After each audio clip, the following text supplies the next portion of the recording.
Yun namang mga taong nagsasabing, pagod na ako, hindi ko na kaya. Hindi naman sila yung mga taong pagod lang ang katawan. Sapagkat ang katawan, kahit lupay-pay yan, kahit may sakit pa yan, kahit hirap na yan, lalaban at lalaban pa rin yan. Magtatrabaho at magtatrabaho pa rin yan. Basta't inspired ang puso niyan, ang kalooban niyan.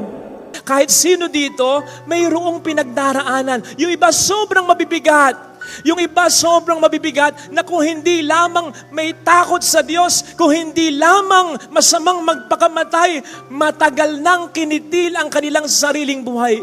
Mind you, maraming ganyan. Sigurado ko, ito yung mga taong na-encounter natin. Nakangiti kahit paano, nakakatawa, nakakapustura. Pero sa loob-loob nila, ang bigat-bigat pala ng dinadala nila. Imagine encountering such kind of people, tapos susungitan mo. May mga taong ganyan talaga. Akala mo okay? Akala mo malakas? Akala mo walang problema? Nahihiya lang sila, natatakot lang sila, ayaw lang nilang mapahiya o makaabala. Pero may matinding pinagdaraanan sa loob nila. O di po ba? Kapag ganyan, mas nakabibigat yan sa ating mga dinadala. Mas nakapapagod yan. Yung mayroon kang pinagdaraanan na walang nakakaalam. O kung meron man, wala naman silang pakialam.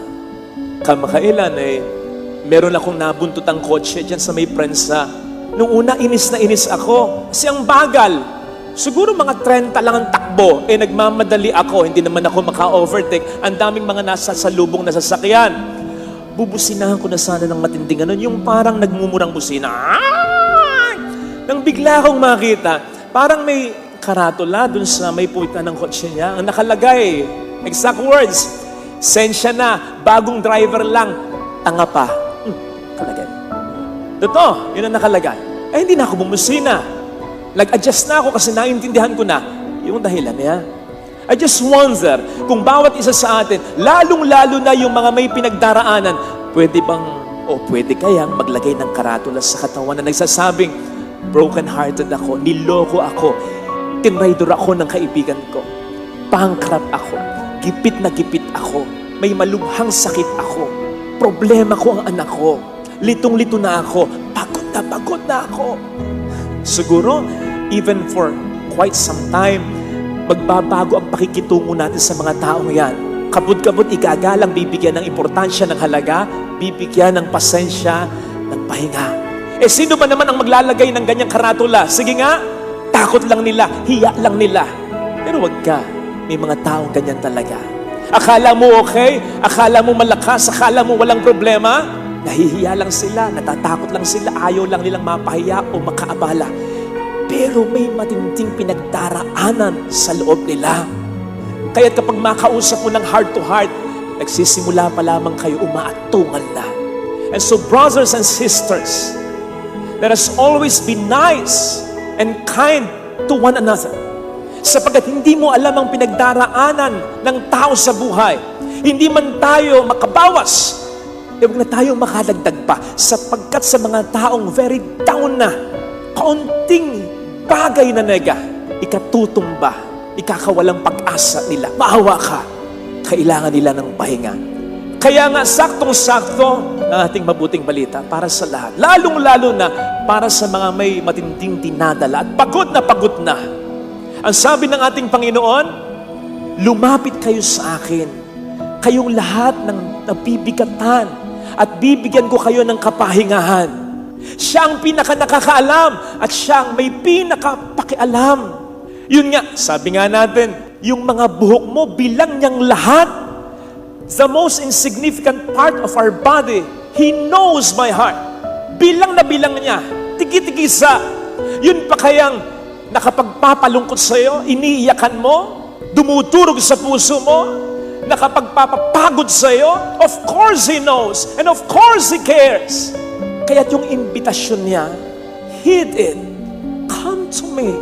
Notice na hindi niya sinabing, lumapit ka sa kung saan, sa kung ano, sa kung sino. Kasi madalas, kapag napapagod na tayo, ang tendency natin, mag-relax, mag-unwind, pupunta kung saan-saan, bibili ng kung ano-ano, kasama sa kung sino-sino, minsan masama na impluensya pa, minsan masasama sa pagkakasala at pagkakamali pa. para makapag-unwind lang. Talk about clean fun, good fun. Okay yan. Pero ano ba ang natutugunan yan kundi ang pagod lamang ng katawan? Hindi ang pagod ng kaluluwa.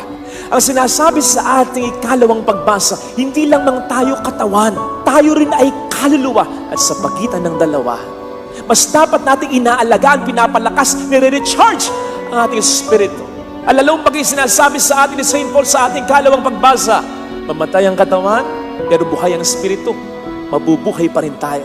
Pero patayin mo ang espiritu, paghinain mo ang espiritu, kahit malakas ang katawan mo, hindi na ito uubra sa kahit sino o kahit ano. Kaya nga mayroon tayong tinatawag na fighting spirit.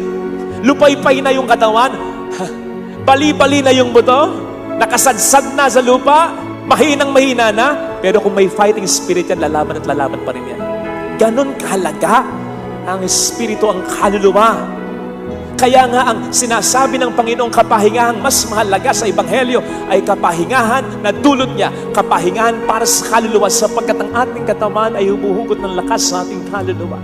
And so sige, basta clean fun ha, relax, unwind, pumunta ko saan-saan. Kung may oras naman at kung may panahon, lalong-lalo na with your loved ones, uminom ng mga bitamina, mag-unwind, mag-relax, magpaspa. Go! Pero wag mong kakalimutan ang laging pagdarasal at pagtawag sa Kanya. Huwag mong katatamaran ang banal na misa. Establish a deeper and stronger relationship with Jesus. Sapagkat yun ang idudulot niya sa iyong pahinga. Yun ang magbibigay sa iyo ng ibayo pang gana para mas magsikap at mas sa buhay ay lumaban pa. Yun yung pahinga na sinasabi sa Biblia, ang Diyos ay nagpahinga. Pero yun ay matapos niyang likhain ang lahat at nakita niya na ito'y maganda. Yung nakita mo, yung pinagpaguran mo kahit pa paano may natapos na. Experience will tell us na ang pinaka nakapagpapapagod sa atin, yung paulit-ulit na lang, hindi na matapos ang problema. Sa negosyo, sa trabaho, sa pamilya. Diyan tayo gustong ipahinga ng Panginoon. Ano ang sabi ni Yahweh sa Isaiah 4 verse 2? Ang inyong mga sibat ay gagawin kong sunsod, ang inyong tabak ay gagawin kong karet. Saan ba ginagamit ang sibat at ang tabak? Hindi ba't sa pakikipaglaban, sa pakikipagdigmaan? Saan namang ginagamit ang karet at ang sunsod? Hindi ba't sa pag-aani or sa harvest time? Sinasabi kasi ng Diyos yan, hindi sa habang panahon makikipaglaban ka, mag-e-effort ka, maghihirap ka. Darating ng pagkakataon, naaani ka ng magandang resulta. Mapagtatapos mo pa rin ang mga anak mo, maaabot mo pa rin ang pangarap mo, maiayos mo rin ang buhay mo, ang pamilya mo, gagaling ka pa rin sa sakit mo, tituno pa rin ang anak mo, magbabago pa rin ang asawa mo. Darating ang pagkakataon na ganito, na meron kang magiging pahinga. Basta matuto ka sa Kanya, sa tama lang, sa totoo lang, sa mabuti lang. Lagi kong pinapayo, halimbawa sa isang kabiyak na gustong tulungan ang kanyang asawa sa pagtatrabaho, bagamat hindi po pwede kung minsan o hindi niya kaya for some reasons. Ang lagi kong sinasabi sa kanya ay, maging faithful ka.